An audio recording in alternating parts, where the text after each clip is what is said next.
in Baker and the Browns? Well, I believe in the Browns. I'm not sure I believe in Baker Mayfield. I think Bart Scott earlier this morning on Get Up said it best. There's no quarterback who's done less with more than Baker Mayfield. The jury's still out about him. We know that they're 8-3, but we also know that this guy's only. Are you sure about that? Tasty. That's just tasty. But this game this week for the Cleveland Browns, this was a program win for them. A win that doesn't just get you to the next level, right? Just to 9-3. It's a win that elevates the standing of your entire franchise. It's a win that the Browns have been waiting 20 years for. And now, when you look at the Browns and the other teams that they are in the echelon with record-wise, they don't look so out of place, do they? They don't look so out of place next to a Kansas City. They don't look so out of place next to a Pittsburgh. They are inches away from cementing themselves as that level of a team, a Super Bowl contender. Quite frankly, they are close to it. So this was no doubt a massive win for the Cleveland Browns this week. But what did we learn during this win? Well, let's talk about it. Real quick before I get into this video, I have to give a shout out to the Dog Check tier Patreon members. And as always, that starts with Michael Matique, Greg Ealer, Seth Harrison, Corporal Nick Lopez, Nick Nasty, Mandela Moore, the only Browns fan in Wisconsin, Batman, Jake Phillips, Rush Shear, Barack Kumar, John Alver, Masayua, Budza Roland, Ethan Rindauer, James Nemo, Mac House, Reeve Hertz, Justin Cole, Philip Wilcoxon, Marie Vivert, Timothy McClure, Keith Anderson, Joshua Still, Sean Barron, Gagos Pisano, Dom Gazzulo, Ian Whitaker, Colin 216, Anthony Latham, Christian, Matt Bond, Dave Strong, Michael Stone, Soul Train, Charles Work, Dan in West Texas, Billy, Michael Holdenack, Jared Austin, Moose Gentry, Patrick F., Austin Z., Mark Burnett II, Andre Griffin, Otis Wolf, IT Rex, Austin Bolin, Jesus Serrano, Joshua Paulus, Chris Fawns, Pick Down Browns Backers, Mark Kahn, Max Aldojo, Beerman 069, SSJ Swift, Andrew Hirsch, Feeling Dangerous 113, Dave Mike May, John Cummings, Robert Germain, Cleveland BCI, Anthony O, Bobo Regretti, Stuart Moore, TJ Showman on cue, Seth Harrison, and CK. All right, so a lot of things to talk about in this game, both on the defensive side and the offensive side. Most of it good. Don't let the score fool you. This game was not close, and I personally was never worried of it being in peril at any point in this game, but we're going to talk about the unit that I think stepped up the most given the shorthand that they were dealt with coming into this game. That's going to be the defensive unit. Now, the defense was what a lot of people felt like was going to hold the Browns back from being able to win this game.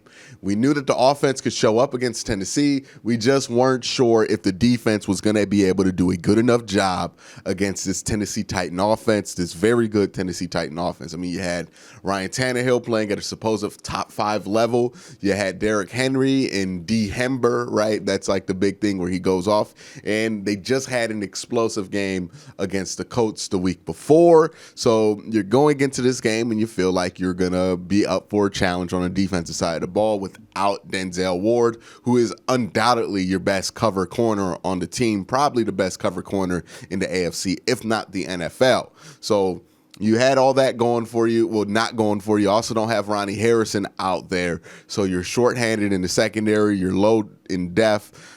So how did the team show up? Well, what I talk about in the preview needed to happen for this team, the front seven needed to show up. The front seven could control this game, and if the front seven does control this game, I thought that meant the Browns would win, and that's exactly what happened. Front seven showed up today big time, and it wasn't just Myles Garrett, who was solid, had a good Myles game, a tackle for loss and a sack, and I think multiple pressures. He was held all game, and I think it's getting egregious, quite honestly, how often he gets held. I think him and TJ Watt both have not been called, like the offensive tackle that has been playing against him.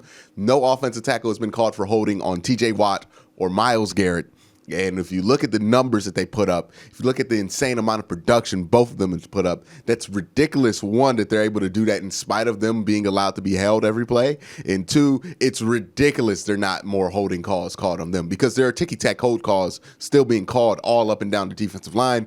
Just when Myles Garrett has a hand in his face mask, we don't get anything for that. And that's honestly, that's garbage.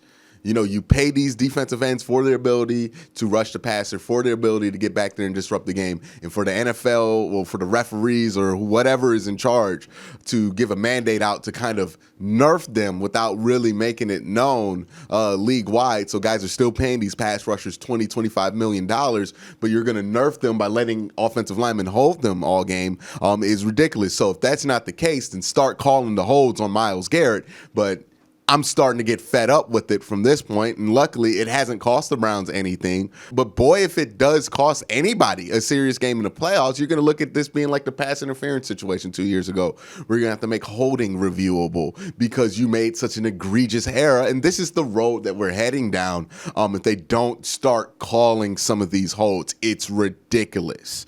But Myles was solid through all that. Larry Ogunjobi, man, he was balling all game. Let me tell you, he was in the backfield multiple times, just blowing things up. He has been playing really well ever since the bye week came back. He's back to how he was playing at the beginning of the season.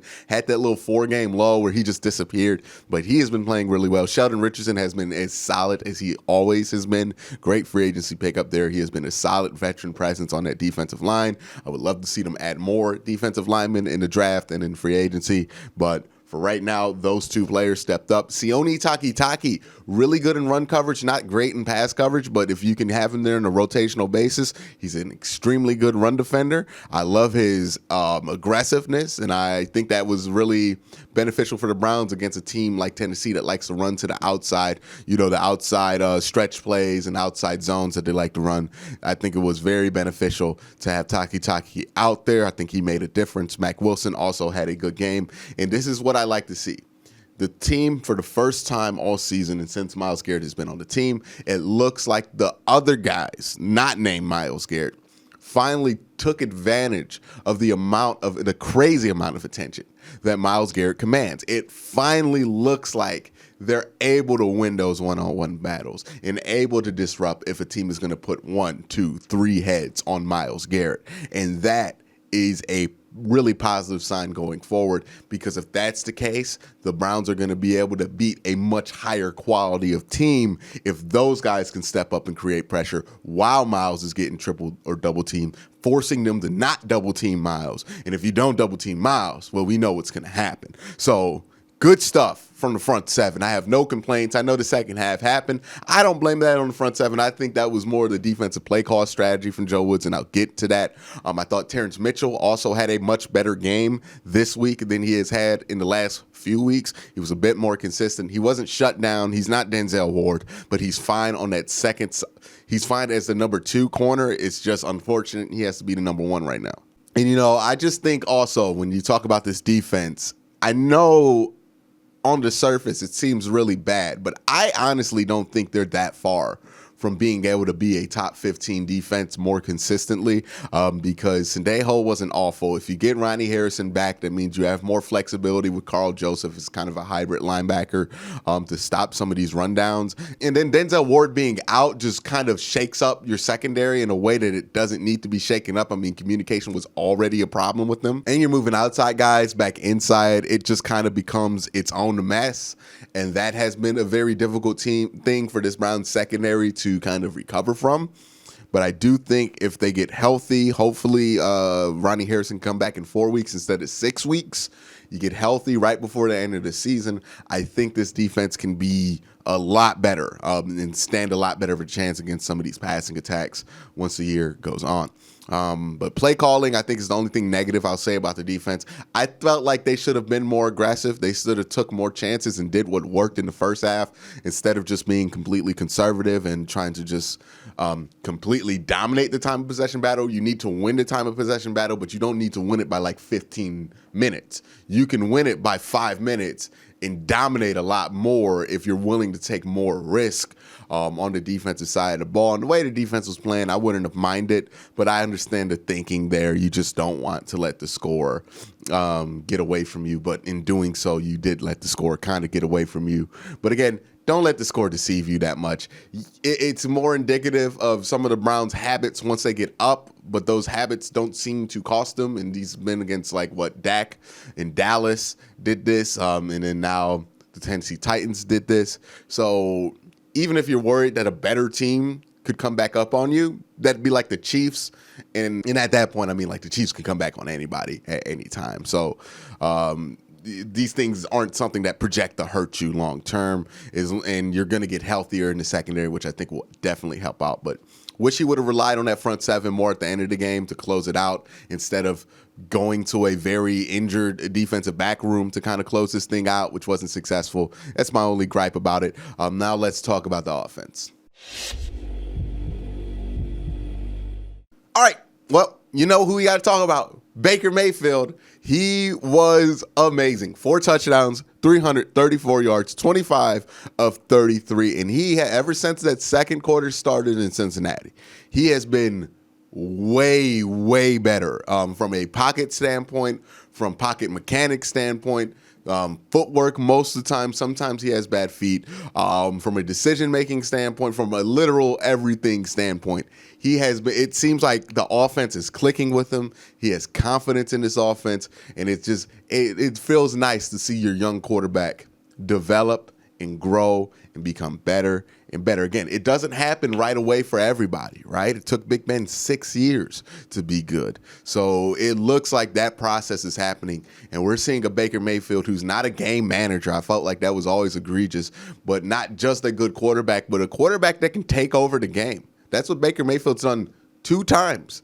this year. He has taken over a football game, and I think you can count on one hand the amount of quarterbacks in the NFL period that have taken over 2 games this season. Baker Mayfield's on that list. And in the AFC, I don't know if there are that many other quarterbacks that have taken over the game that aren't named Patrick Mahomes, So Baker Mayfield has that ability to take over a game and just be so completely dominant that he can put up some ridiculous numbers, and the offense is not designed for him to put up ridiculous numbers. The yards per target for Baker Mayfield are absolutely insane. And that's why it's egregious when anybody calls this guy a game manager. Game managers have low yards per target. They don't get a lot of touchdowns. His stat line is so opposite from what you would say a game manager is. It's ridiculous. He has the highest yards per target in the NFL, but yet people still think that's game managery. That's goofy. And again, this is why it's important to listen to people about the Browns who actually watch the Browns, right? If you're listening to these people who don't watch the Browns, who go on TV after they saw a couple clips on Twitter and read a box score and maybe they got a highlight cut up, this game would have definitely caught you by surprise, because the narrative, if you're just doing that, is that Baker Mayfield hasn't been that great. You look at completion percentage stats, you look at some of these compiled stats, you go, oh, that's low, that's not where it should be, that's not good, oh, he missed those 2 passes, and you think Baker Mayfield's not been playing well. But if you've been watching the games, you know that Baker Mayfield's been money from 3rd and long. He's been really good since the Cincinnati game from a pocket mechanic standpoint, from a eye discipline standpoint, from being able to read defenses and make these plays. He has been phenomenal. And we've been talking about this for about over a month now. It seems like Baker's simmering up, about ready to have some big games here. And now it has happened. Baker is having a big game. This is not a surprise to people who have actually watched the Browns all season. But to the people who haven't, this is a surprise. So we had seen his level of play rise week after week, things that he's doing, him developing in this system. Again, we have been talking about this for a while, and now everybody's starting to see it, right? When everybody was lambasting him for not having great stats in 45-mile-per-hour winds, well, now they sound a little bit goofy, right? Because if you watch those games with 45 miles per hour winds, you would know Baker was actually good in those games. But it was just 45-mile-per-hour winds. He actually outplayed both the quarterbacks that he played against. And this is what I go back to all the time with Baker Mayfield. I don't care if you're a Browns fan, if you're just a football fan, but if you ever want to get a good read on a quarterback who is deemed polarizing by a lot of people, here's how you make sure you don't get carried away with stuff. Because it's okay to pay attention to Baker Mayfield's flaws and the things that he doesn't do well and talk about them. That is definitely okay. I do that on this channel plenty of times. But do not let that blind you to what he can do. If you focus so much on what he can't do to the point to where you're blind to what he can do in a game like this takes you by surprise, you need to readjust how you're looking at him, because you're probably focusing too much on what he can't do. Because sure, there are things Baker Mayfield cannot do, but what he can do is exactly what he did against Tennessee. He is more than capable. He's been playing at that level, and it was just great to see. Also, what was great to see, the wide receivers stepping up. Look, without Odell, we knew it was going to be kind of a patchwork job. That's exactly what you got. You got almost 200 yards from Donovan Peoples-Jones and Rashard Higgins, 2 touchdowns out of both of them. Donovan Peoples-Jones should have had 2 touchdowns, but he dropped one of the balls. Rashard Higgins had that nice touchdown there, nice ball by Baker. And then Jarvis had a touchdown and about 60 yards, but all those yards that he had were very, very, very important, very clutch. So don't let that number fool you. Jarvis has still been playing well. I think he's going to get his numbers back to where they usually are within the coming weeks. Chubb and Hunt. Chubb was good. Hunt struggled today. He struggled to find the holes. He just didn't look like he had. His vision looked worse today than it normally does, so I would love to see an improvement out of him. I need more out the tight ends. And again, I would have loved to see Kevin Stefanski, as aggressive as he is, take some more play action kill shots in that second half to quell that, Tennessee comeback, pseudo comeback, whatever it was, because I felt like that would have furthered the nail in the coffin. But again, he coached it to victory, so not too much to complain there about. Let's get into the final take.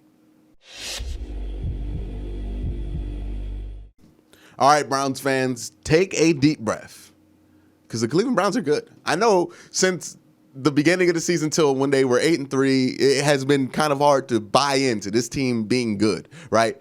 Is this team for real? Have they done the things they've needed to do? But this is a win that, defines it.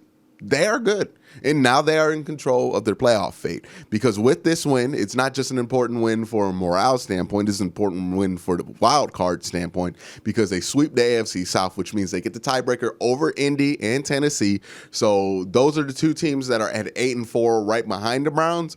Now your 1-game lead over them is more like a 2-game lead over them, because they got to get the tiebreaker. So you're 2 games up on anybody trying to challenge for your 5th seed. And you also have a better conference record because you won this AFC game against the Tennessee Titans. You have a better conference record than the Miami Dolphins. So the Browns are in a good spot. They can clinch the playoffs, I believe, if they win on Monday Night Football against the Ravens. And this is what we want.